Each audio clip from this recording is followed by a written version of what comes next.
रो रही थी ना, मेरा बेटा मेरा बेटा मेरा बेटा।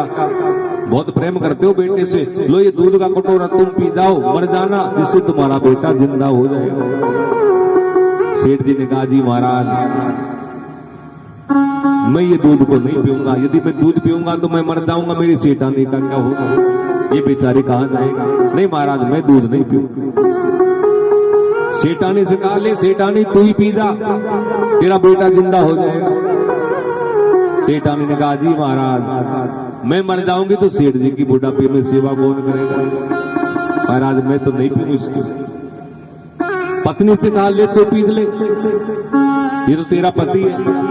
पत्नी ने कहा, जी महाराज मैं भी नहीं पीऊंगी, यदि ये मर गया तो मर जाने दो, कोई बात नहीं, मैं तो यहाँ नहीं तो कहीं दूसरी जगह चली जाऊंगा, मुझे क्या करना। पत्नी ने भी मना कर दिया। अब तो गांव वालों से महात्मा जी निकाल लो, भैया कोई इसका मिलने वाला हो, यार दोस्त कोई प्रेमी हो तो वो पी जाए और वो बच्चा जिंदा हो जाए। अब तो गांव वाले भी छोड़ करके चले गए, नहीं नहीं महाराज हम तो नहीं पिए। अब तो महात्मा जी ने सबसे कहा, भैया यदि तुम्हारे जच जाए तो मैं एक बात कह दो तुमसे। बोले हाँ कह दो महाराज। बोले यदि तुम सबकी सलाह होवे तो मैं है जो इस दूध को पी जाऊं, मैं मर जाऊं और तुम्हारे बेटे को जिंदा कर दूं।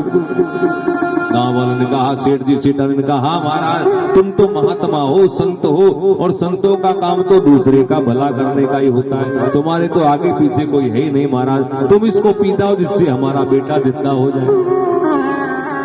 अब तो महाराज महात्मा जी ने उस दूध को पीना शुरू किया। उस दूध में कोई जहर थोड़ी मिल रहा था, वो तो परीक्षा ले रहे थे। बढ़िया दूध में रबड़ी थी, काजू थे, पिस्ता बादाम सब कुछ था। महात्मा जी ने महाराज उसको पी गया, और पीने के बाद में महाराज महात्मा जी ने अब उस बेटे के कान में जाकर के थोड़ा सी आवाज लगाई, बोले बेटा अब चेत कर ले।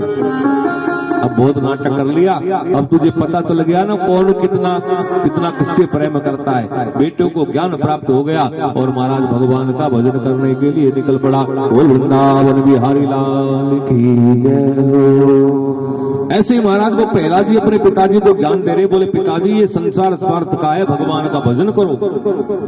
अब जैसे ही भगवान के बारे में बताई बात हिरण्यकश्यप को गुस्सा आया।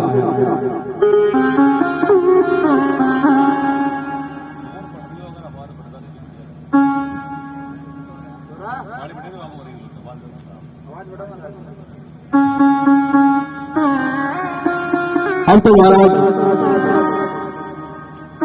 प्रहलाद जी ने जैसे पिताजी से ये बात कही,